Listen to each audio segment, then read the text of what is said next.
ikan muskuloskeletal radiologi untuk upper, yaitu ekstremitas atas, dan lower limb, ekstremitas bawah. Baik, silahkan next.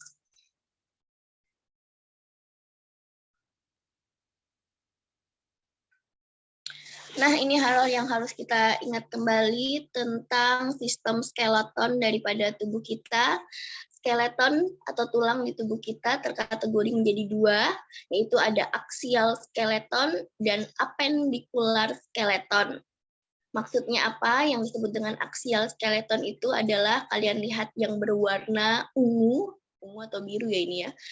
Yang disebut dengan axial skeleton itu ada terdiri dari tengkorak, terus costa, vertebra. Ini disebut dengan axial skeleton yang membentuk daripada batang tubuh. Yang mana itu terdiri dari 80 tulang. Sedangkan appendicular skeleton yaitu yang terdiri daripada ekstremitas atas dan ekstremitas bawah, yang mana ini tersusun daripada 126 tulang. Nah, hari ini yang akan kita pelajari adalah untuk mengetahui radiologi daripada muskuloskeletal untuk regio daripada appendicular skeleton.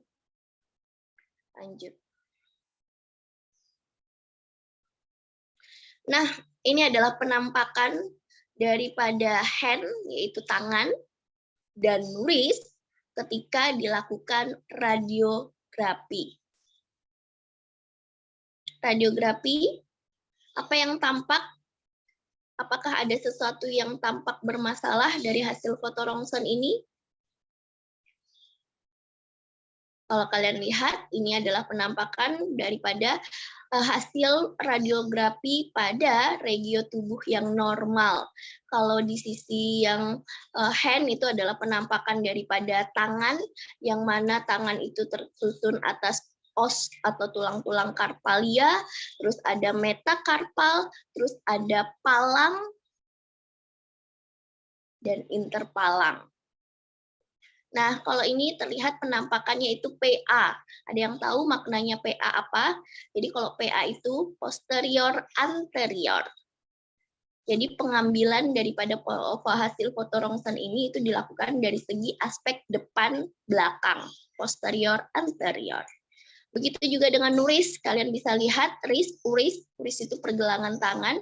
Di situ tampak juga sama, ini adalah hasil foto rongsen dengan teknik pengambilan bukan teknik, salah istilah saya. Arah pengambilan PA, di situ tampak juga adanya os radius, ada os ulna, dan ada tulang-tulang karpalia. Ini normal, ini penampakan daripada hasil foto rongsen normal. Oke, lanjut berikutnya. Nah, sedangkan ini adalah contoh penampakan daripada forearm. Forearm itu artinya adalah lengan, yang mana ini terdiri dari radius dan ulna. Apa yang dilihat di sini? Tambahan satu lagi, forearm ini juga terdiri dari radius, ulna, dan humerus. Nah, kalian bisa lihat penampakan yang di sebelah, ini hasil pengambilan foto rongsen dari sisi aspek anterior dan posterior daripada elbow, anterior posterior. Nah, kalau yang sisi sebelahnya lagi, ini adalah penampakan daripada pengambilan elbow atau forearm dari aspek lateral. Aspek lateral di sini adalah dari sisi samping, di mana positioning daripada elbow dalam posisi fleksi elbow. Oke, lanjut berikutnya. Nah, kalau yang berikutnya ini apa? Nah, ini adalah penampakan daripada hasil foto rongsen daripada humerus dan clavicula. Nah, kamu bisa lihat untuk yang humerus atau shoulder, kamu bisa lihat ini sama juga hasil penampakan daripada AP, anterior posterior, tapi di sini disebutkan adalah external rotation. Maknanya external rotation itu apa? Jadi positioning ketika dilakukan radiografi daripada shoulder ini, posisi daripada shoulder adalah external rotasi. Sedangkan yang sebelahnya ini adalah radiografi daripada AP clavicula. Ini kita fokusnya ke arah klavikulanya. Di manakah os klavikulanya? Silahkan kalian lihat di manakah tulang daripada klavikulanya. Jangan sampai pada lupa ya. Jangan sampai costa. Yang dicari ini adalah klavikulanya. Oke, lanjut. Nah, sekarang saya jelaskan terkait teorinya. Apakah itu radiologi?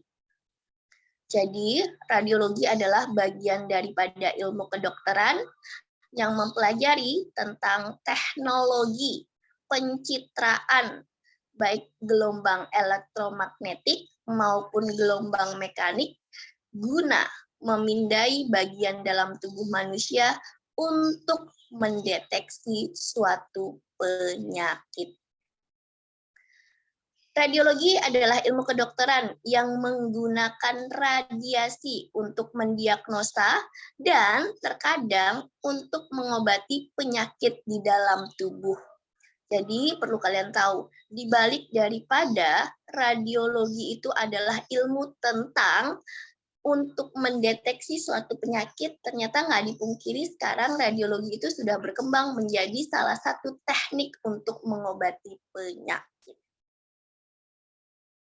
Jadi, radiologi ini merupakan teknik medical imaging, yaitu teknik dan proses pembuatan gambaran visual terhadap bagian di dalam tubuh untuk dijadikan referensi dan mengembangkan fungsi sebagai organ tubuh.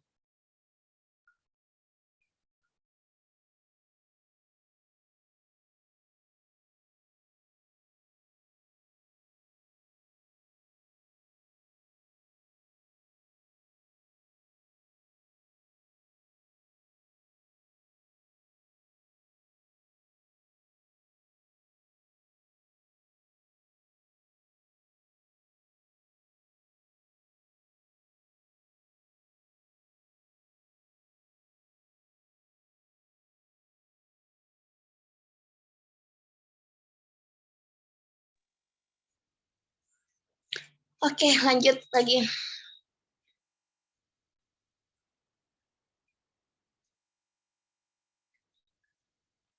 Nah, alat daripada radiologi. Kalau kalian mau tahu, alat radiologi yang digunakan untuk memeriksa atau pemeriksaan banyak dikenal adalah rongsen. Yang mana rongsen itu bisa menggunakan sinar X, bisa menggunakan CT scan, bisa menggunakan USG, menggunakan ultrasonografi, menggunakan MRI, dan pemeriksaan nuklir. Pemeriksaan radiologi punya fungsinya masing-masing dalam mendeteksi penyakit. Beberapa contoh kegunaan pemeriksaan radiologi itu sebagai berikut. Jadi sebenarnya alat daripada radiologi itu ada banyak macamnya. Di setiap alat itu punya fungsi dan tujuan yang berbeda-beda. Dan di setiap alat itu punya tingkat keakuratan. Jadi tingkat keakuratan dari alat tersebut juga berbeda-beda. Jadi jangan kaget ketika hasil foto rongsen menggunakan yang ini kok tidak tampak, tapi menggunakan yang lain kok tampak. Itu memang adalah tingkat keakuratan daripada alat-alat foto rongsen yang berbeda-beda. Nah, misalnya seperti ini, rongsen menggunakan sinar X, di mana ternyata rongsen menggunakan sinar X itu dapat mendeteksi adanya kelainan pada paru-paru, seperti pneumonia, bronkitis, kanker, dan kelainan pada paru lainnya. Sedangkan kalau menggunakan CT scan itu adalah untuk mendeteksi masalah pada tulang, seperti adanya patah tulang yang kompleks, terus adanya tumor pada sendi, terus adanya pergeseran tulang dan sendi.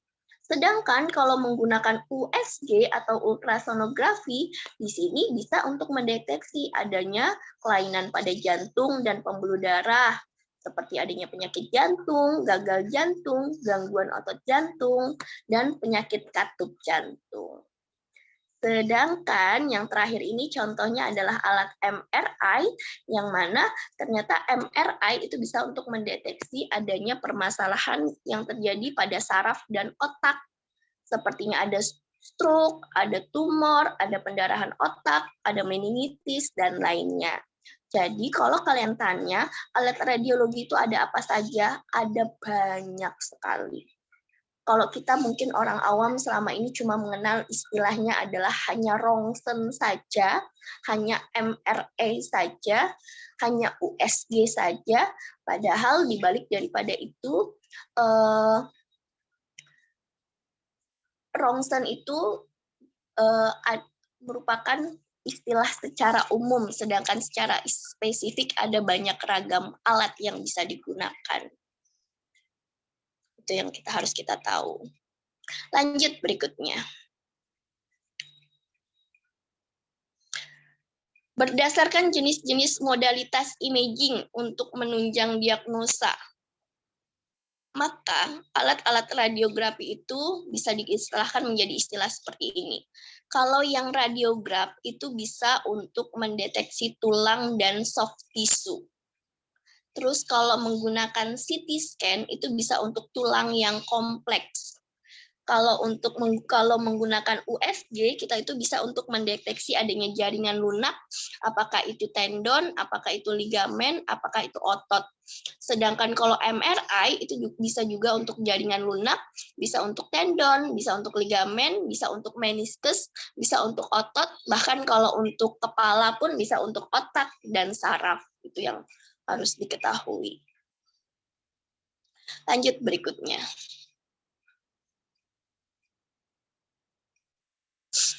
Ini adalah definisi dari setiap alat radiografi tersebut. Radiograf tersebut. X-ray. X-ray itu adalah sinar X, adalah pancaran gelombang elektromagnetik yang sejenis dengan gelombang radio, panas, cahaya, dan sinar ultraviolet, tapi dengan panjang gelombang yang sangat pendek. Itu adalah X-ray, adalah sinar X. Kalau yang MRI atau dikenal dengan magnetic resonance imaging, itu adalah teknik penggambaran penampang tubuh berdasarkan prinsip resonansi magnetik inti atom hidrogen, yang mana teknik penggambaran MRI itu relatif kompleks karena gambaran yang dihasilkan tergantung dari banyaknya parameter. Jadi kalau kalian mau tahu, mungkin kalian sudah pernah lihat kalau hasil foto rongsen dengan cara MRI itu kita akan mendapatkan banyaknya foto. Foto itu didapatkan berdasarkan banyaknya slide. Slide itu macam-macam sih tingkat kedalaman daripada MRI ini. Terus ada lagi yang berikutnya dengan CT scan. Kalau CT scan itu adalah komputer tomografi scanner, merupakan alat diagnostis dengan teknik radiografi yang menghasilkan gambar potongan tubuh secara melintang berdasarkan penyerapan sinar X pada irisan tubuh yang ditampilkan pada layar monitor hitam putih. Tuh, itu definisi daripada CT scan. Lanjut berikutnya.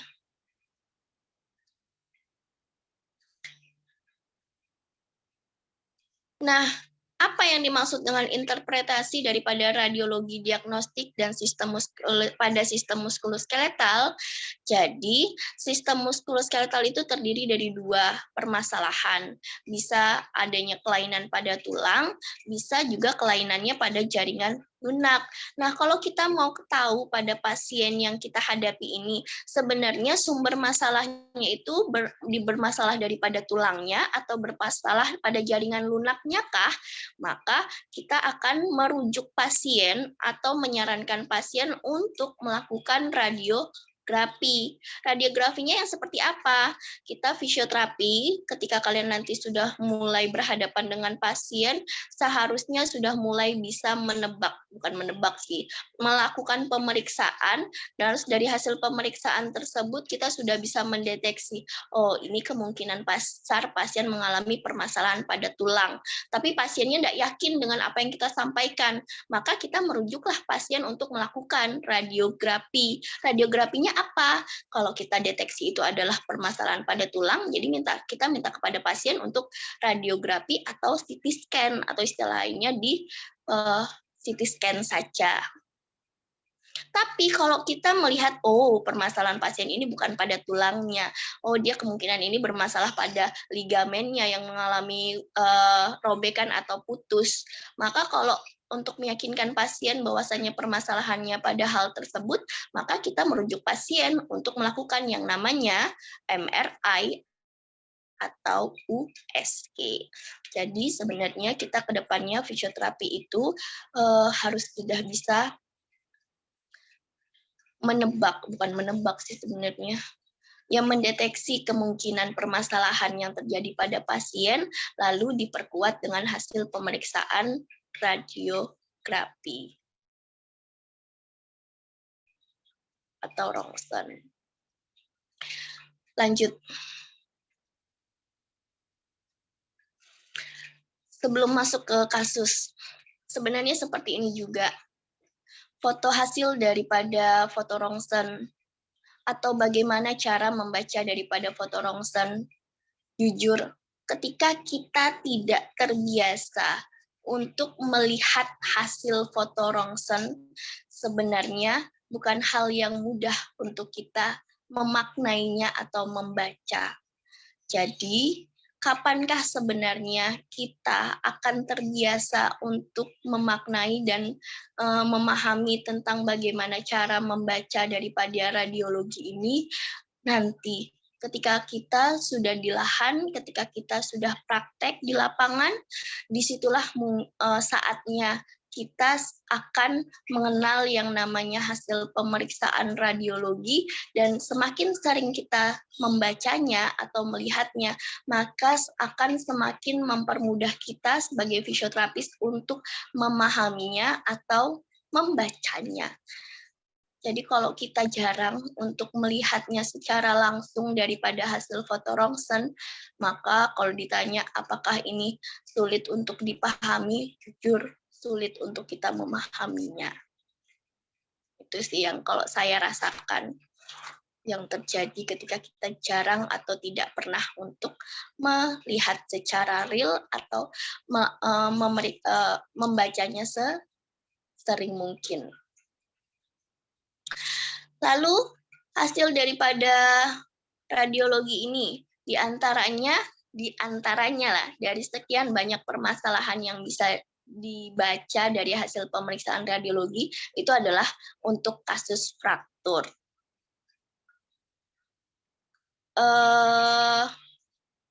Fraktur itu nanti apanya yang akan dilihat ketika ada kasus fraktur terus dilakukan radiologi atau CT scan, maka seharusnya yang dibaca itu adalah bukan kita fisioterapi itu hanya melihat adanya perpatahan ketika ada celah daripada tulang, bukan seperti itu sebenarnya. Yang benar adalah nih yang harus kita lihat. Kita lihat ada disrupsinya dari tulangnya atau tidak ya, terus terlihat perubahan akut dari licinnya kontur tulang enggak ya, terus terlihat adanya garis fraktur yang menghitam tidak ya, terus apabila ada garis fraktur berubah orientasinya berbelok atau membentuk angulasi yang tajam tidak ya, terus ada tidaknya kortikasi pada fragmen fraktur tidak ya, nah itu sebenarnya. Jadi kalau kita fisioterapis, karena kita itu tidak diminta untuk menjelaskan atau menganalisa kondisi daripada perpatahan, maka mungkin kita cuma bisa lihat patah, ini fraktur daripada ulna. Sudah gitu aja kan untuk kita fisioterapis. Tapi sesungguhnya untuk mereka radiografi atau orang-orang radiologi, ketika membaca sebuah perpatahan, mereka akan melihat berbagai hal. Ya tadi, apakah ada garis menghitam tidak, terus ada yang berkelok tidak, terus ada yang membentuk angulasi yang tajam tidak. Nah, yang seperti itu yang sesungguhnya cara membaca daripada radiologi. Hasil foto rongsen. Lanjut berikutnya.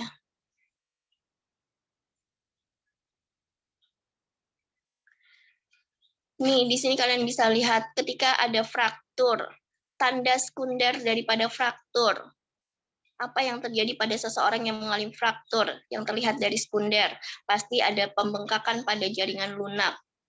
Terus habis itu menghilangnya fat strip yang normal. Fat strip yang normal saya malah nggak tahu. Terus adanya efusi sendi. Efusi itu adalah permasalahan pada pergerakan sendi. Terus adanya reaksi periosteal. Sedangkan kalau kalian lihat daripada deskripsi fraktur, bagaimanakah macam-macam fraktur? Jadi ketika kita mau melihat seseorang itu frakturnya fraktur yang tipe seperti apakah, itu kita tuh akan melihat dari berbagai hal. Pertama, jumlah fragmennya.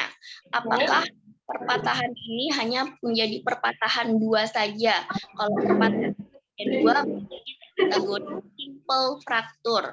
Tapi kalau hanya menjadi remukan atau banyak, maka itu terkategori komunitif. Komunitif adalah perpatahan yang banyak atau kompleks. Terus kalau dilihat dari arah garis fraktur, fraktur itu macam-macam arah garisnya. Dia ada yang transversal, ada yang oblik, ada yang spiral. Jadi apakah dia perpatahannya hanya membelah menjadi 2? Apakah yang oblik itu artinya apa ya? Putar bukannya?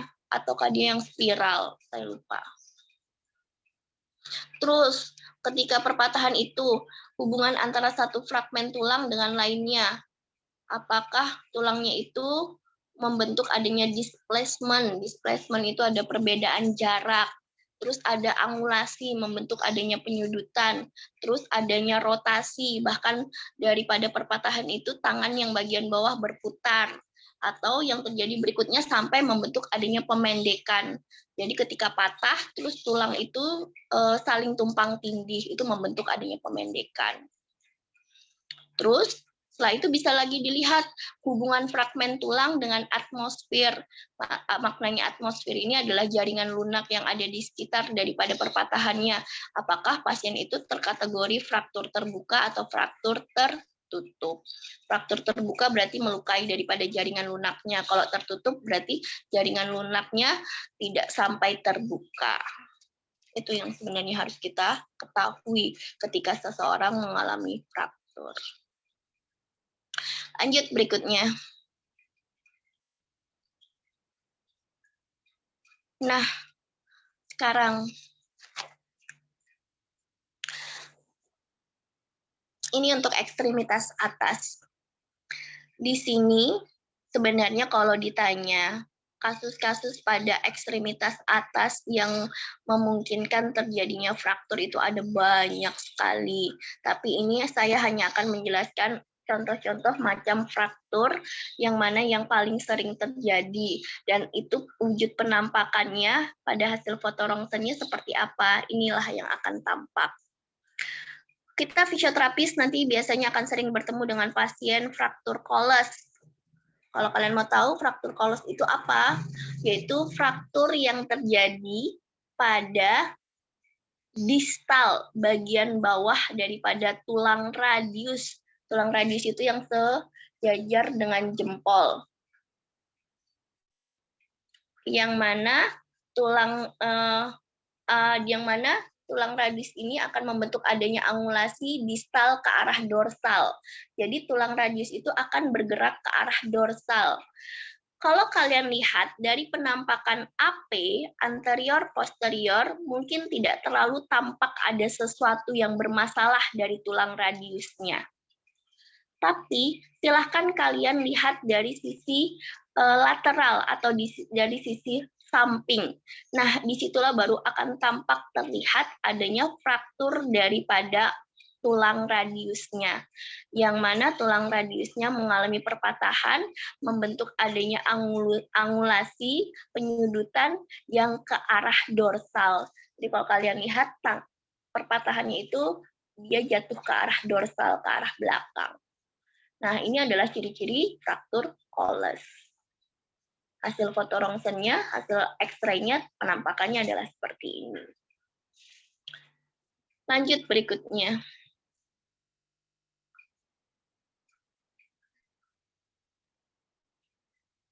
Terus ada lagi, nah berikutnya yaitu fraktur Smith. Kalau fraktur Smith ini fraktur apa ya? Kalau fraktur Smith itu,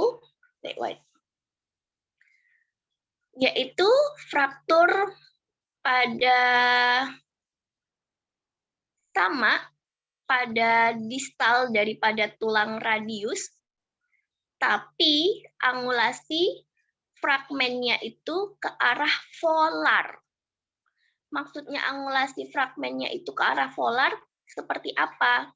Nah, yang pembeda antara fraktur Colles dengan fraktur Smith itu hanya angulasi daripada fragmennya.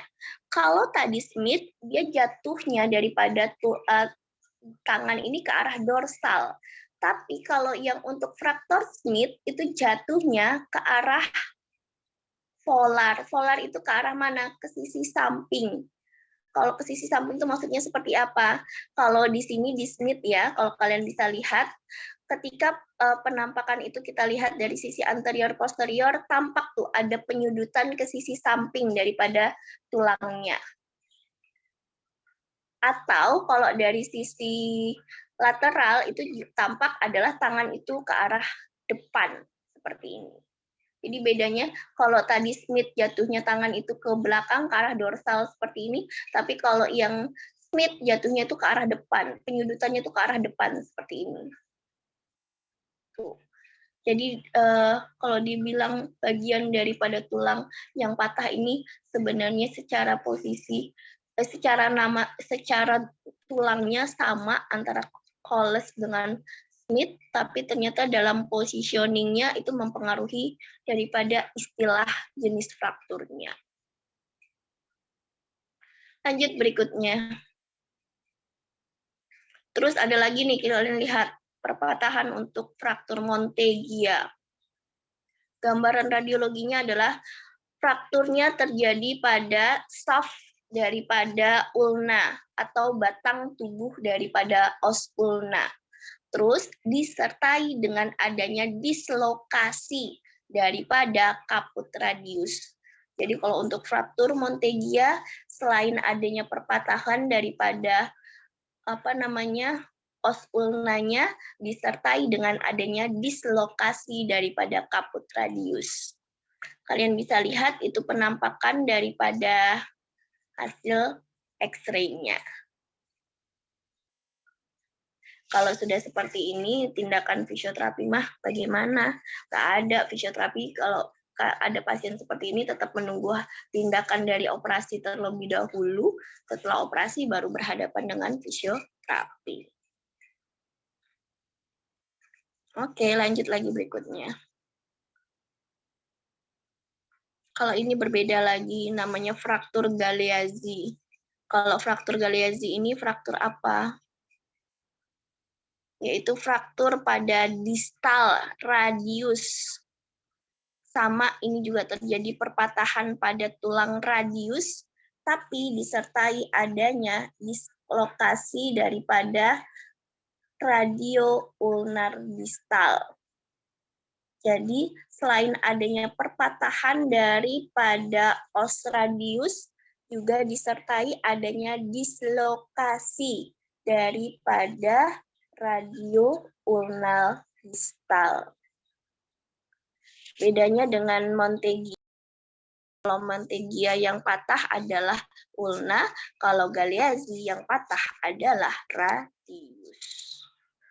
Kalau Montegia yang dislokasi adalah radius, kalau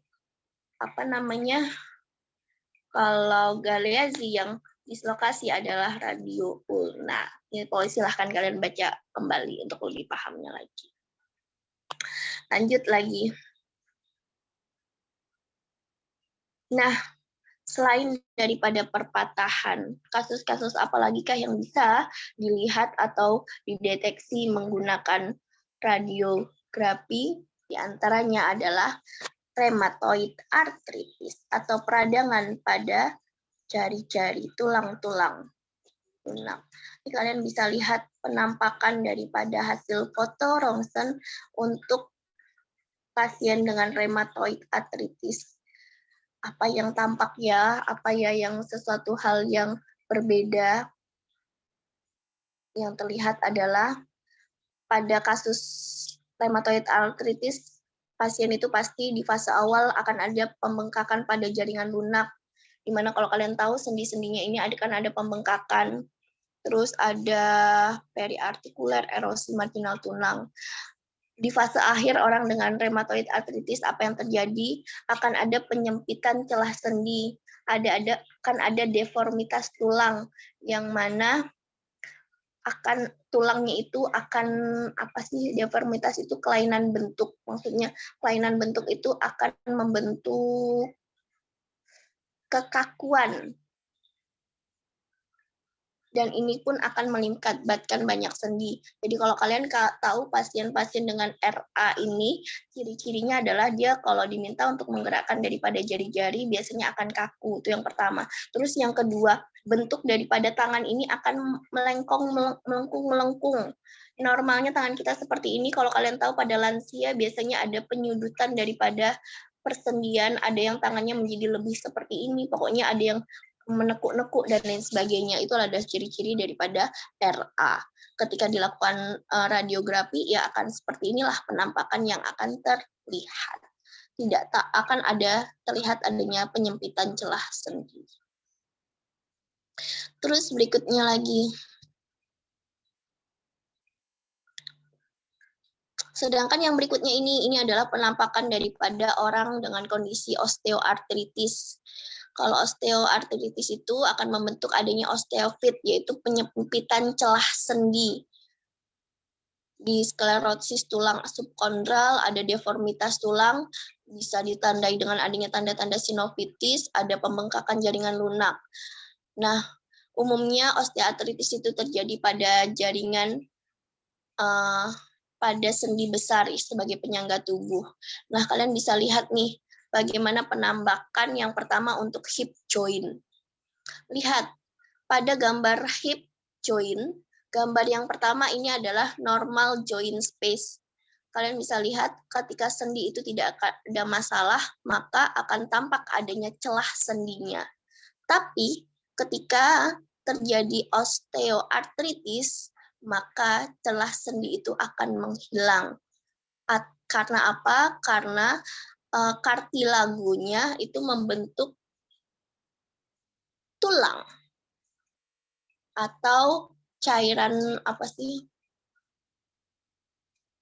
cairan kartilagonya itu sudah mengeras atau mengering. Terus yang berikutnya, ciri-ciri berikutnya ada adanya bone spur, ada pertumbuhan jaringan tulang baru. Akan tampak seperti itu. Atau kamu bisa lihat lagi untuk knee OA. Kamu lihat untuk orang dengan OA pada knee. Sisi kanan itu adalah penampakan daripada celah sendi knee yang normal, akan ada celah seperti itu. Tapi pada orang dengan OA, lihat celah sendi semakin menyempit. Terus ada bone spur, ada pertumbuhan jaringan tulang baru. Ya udah, kalau sudah seperti itu bentuknya, apa yang terjadi pada pasien? Pastinya pasien merasakan sakit yang luar biasa. Lanjut berikutnya lagi. Ini contoh-contoh penampakan daripada kasus-kasus ya. Lihat ankle OA, yaitu pasien dengan ankle OA. Celah sendinya sudah semakin menyempit. Terus ada glenohumeral OA. Lihat, glenoidnya atau kaput daripada humerinya langsung menempel langsung pada kavitas glenoidalisnya. Terus kalau untuk elbow-nya bisa dilihat elbow OA, celah sendi di elbow-nya menurun atau tipis. Terus wrist OA bisa dilihat juga pada wrist joint-nya, celah sendinya nggak ada atau menghilang karena osteoartritis. Lanjut berikutnya. Nah, kalau ini kasus lainnya adalah osteomyelitis. Osteomyelitis ini juga peradangan pada myelin. Myelin itu pelapis daripada tulang juga. Nah, kalau ini yang terlihat dari osteomyelitis ini akan membentuk adanya tulang baru. Maka yang terbentuk pada kasus osteomyelitis itu kamu bisa lihat hasil foto rongsennya. Tuh, ada jaringan tulang baru yang terbentuk. Kalau osteomyelitis ini bentukannya tidak seperti osteoartritis karena biasanya hanya terjadi tidak pada semua bagian sendi, hanya tertentu saja. Tuh. Terus berikutnya lagi. Ini adalah penampakan daripada dislokasi sendi. Itu yang pertama adalah dislokasi femur. Yang pertama ini femur atau patella, lutut ya. Salah saya, bukan femur ini seharusnya. Kayaknya yang gambar pertama ini adalah gambar daripada dislokasi knee. Di atas ini adalah os femur, di bawah ini os tibia. Oke, terus di sebelahnya ini adalah dislokasi patella. Kalau patella itu tulang kecil yang ada di depan lutut. Bisa memungkinkan mengalami dislokasi. Terus kalau yang ketiga ini adalah penampakan ketika seseorang mengalami dislokasi ankle. Saya nggak kebayang gimana bentukan daripada kakinya ketika mengalami dislokasi ankle ini. Karena kalau di nalar, ankle itu punya banyak ligamen. Ketika sampai mengalami dislokasi, artinya ligamen di area sekitarnya banyak yang terputus atau robek. Oke, itu penampakan hasil foto rongsen daripada dislokasi. Lanjut berikutnya. Nah, ini adalah penampakan daripada hasil USG. Ini adalah contoh penampakan daripada hasil USG, yang mana hasil USG ini berfungsi untuk mendeteksi jaringan lunak. Contohnya jaringan lunak yang bisa dideteksi itu adalah permasalahan pada ligamen maupun permasalahan pada otot. Kalau ligamen itu kan dikenal dengan istilah sprain. Kalau otot yang bermasalah dikenal dengan istilah strain. Apa yang akan terlihat di situ? Saya pun jujur sih kalau ditanya yang manakah yang bermasalah, titik yang mana, jujur saya juga nggak terlalu paham dengan ini. Normalnya seperti apa, seharusnya bagaimana. Tapi intinya seperti ini. Kalau yang kita sudah biasa untuk melakukannya, nanti dari hasil USG ini bisa dideteksi terkait grade daripada permasalahan. Apakah dia di grading 1, apakah dia di grade 2, ataukah di grade 3. Apa bedanya 1, 2, dan 3? Kalau grade 1 itu hanya ada overstretch. Hanya ada stretch, tertarik, atau minimal tearing. Tapi kalau di grade 2, itu ada partial tearing. Jadi ada robekan tapi tidak sempurna, maksudnya tidak 100%. Tapi kalau yang grade 3 itu ada robekan sampai 100% atau komplit. Tuh. Judul kalau USG saya masih belum paham juga tentang cara membacanya bagaimana. Oke, lanjut lagi berikutnya. Nah, untuk HNP.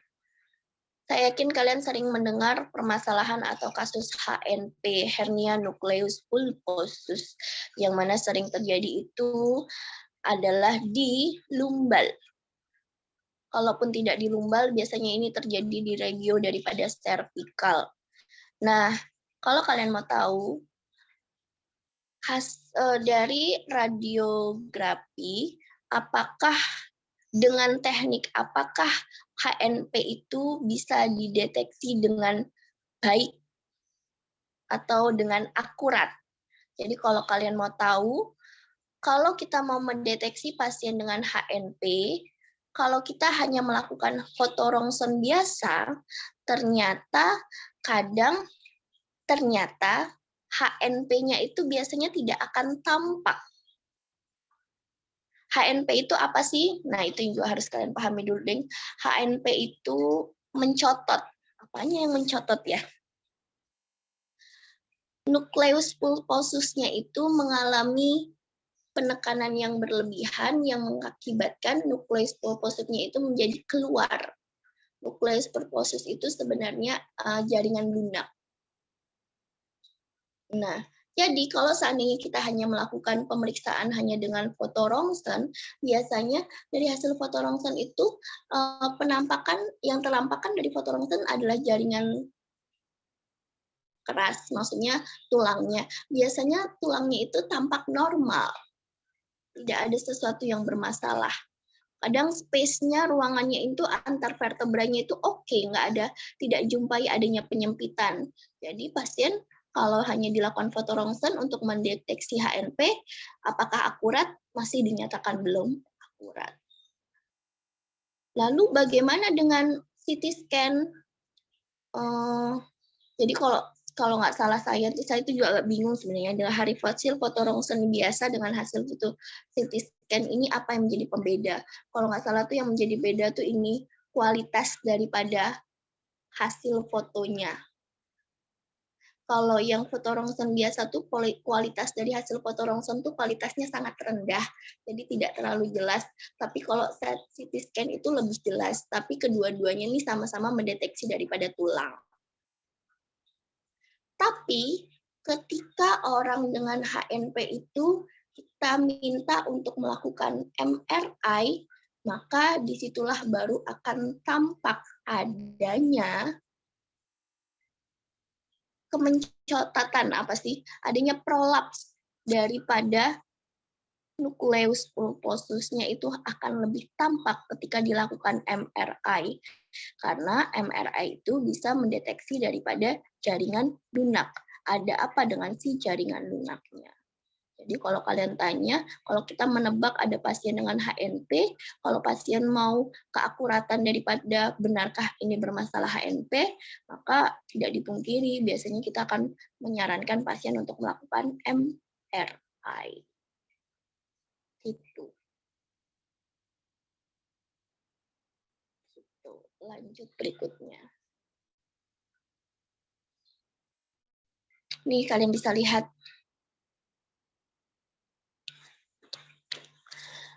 Gambar pertama ini adalah gambar daripada foto rongsen biasa.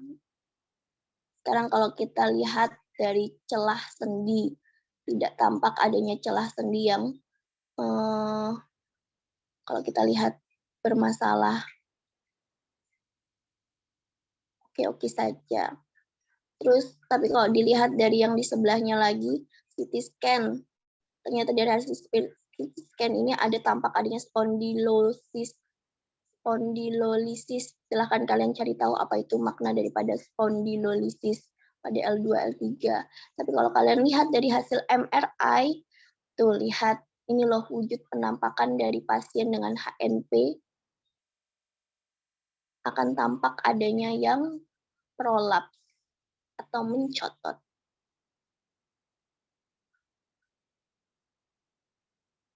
Ini kalau CT myelogram penampakannya seperti itu.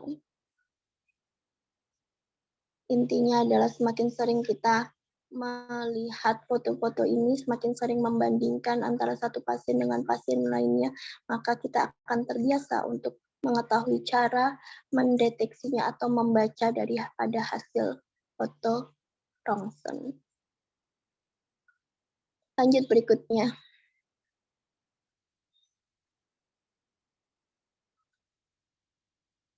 Ini adalah penampakan dari pasien dengan spondilosis.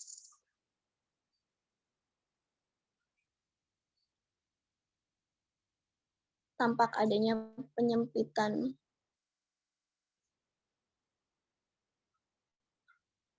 Ada penebalan daripada sendi faset. Akan tampak adanya penebalan daripada sendi faset. Kan kita kalau lihat lagi nih hasil foto rongsen, ini saya nggak tahu nih ini foto rongsen atau apa ya. Kok apa sih tingkat kejelasan daripada gambarnya kok berbeda ya dengan yang tadi. Ini menggunakan apa ya? Nah, itu tuh kadang saya jujur, saya juga masih belum berpengalaman untuk mengetahui. Oke, lanjut lagi berikutnya. Kalau ini yang tampak banget, spondylolistesis. Apakah spondylolistesis itu adalah kasus untuk adanya pergeseran tulang. Tampak sekali terlihat pada L5-nya, lumbal 5-nya. Lihat antara lumbal 4 dengan lumbal 5. Lumbal 5 terjadi pergeseran fragmen daripada lumbal 5-nya. Seperti itu. Tampak seperti itu. Lanjut berikutnya. Ini penampakan dari seseorang dilakukan foto rongsen. Ketika ternyata tampak seperti ini. Ini adalah penampakan daripada seseorang yang mengalami skoliosis. Ini hasil foto anterior posterior. Dilihat dari depan. Lanjut lagi berikutnya. Terus kalau untuk osteoporosis. Untuk mengetahui kualitas daripada tulang. Bagaimanakah kualitas daripada tulang? Lihat berikutnya.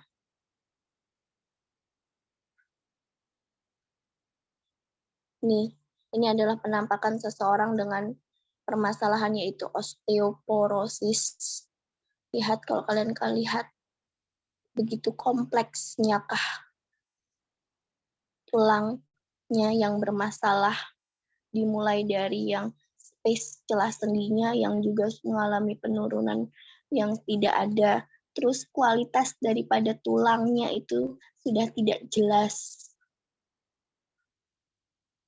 Terus ada pembentukan jaringan-jaringan tulang baru. Kalau udah kasus osteoporosis itu kan kualitas daripada jaringan tulang itu menurun. Atau silahkan kalian cari tahu definisi maknanya daripada osteoporosis. Lanjut lagi berikutnya. Sudah. Sampai di sini, adakah yang ingin ditanyakan?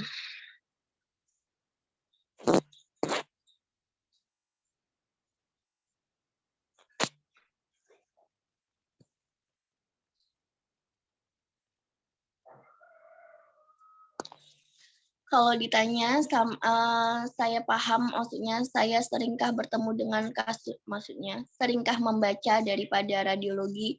Jujur, saya juga jarang. Karena ya memang saya juga bukan seseorang yang sering berhadapan dengan pasien ya.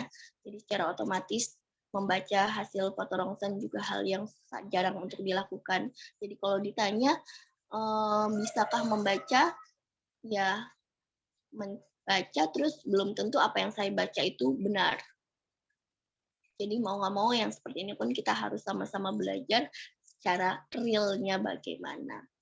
Kesalahan ini nih seharusnya pada modul ini nih kalau materi seperti ini yang ngajar harusnya dari orang radiologi. Karena memang kan sebenarnya di jurusan di prodi di kampus kita ada yang jurusan radiologi. Jadi mereka lebih mudah untuk menjelaskan tentang bagaimana cara membaca radiografi. Harusnya. Oke.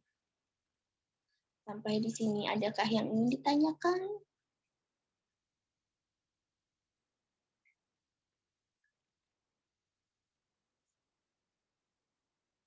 Belum ada, Bu. Tidak ada. Belum ada, Bu. Oke, kalau tidak ada nggak apa-apa. Intinya kita sama-sama belajar ya di sini. Kalau masih ada yang tidak jelas atau kurang jelas tentang penjelasan saya, silahkan kalian cari tahu sendiri, membaca ulang kembali PPT-nya atau nonton ulang kembali hasil-hasil foto ronsen itu tersebut secara detail. Kalaupun tidak, ya silahkan kalian nonton YouTube maybe atau gimana, terserah dah. Intinya kita sama-sama belajar. Oke, gitu ya. Iya, Ibu. Nggih, Bu. Baik, Ibu. Oke, kalau sudah tidak ada pertanyaan, saya akhiri pertemuan hari ini dengan membaca hamdalah. Alhamdulillah. Alhamdulillahirabbil alamin. Akhiri ya. Wassalamualaikum warahmatullahi wabarakatuh. Waalaikumsalam. Assalamualaikum warahmatullahi wabarakatuh. Terima kasih, Bu. Salam.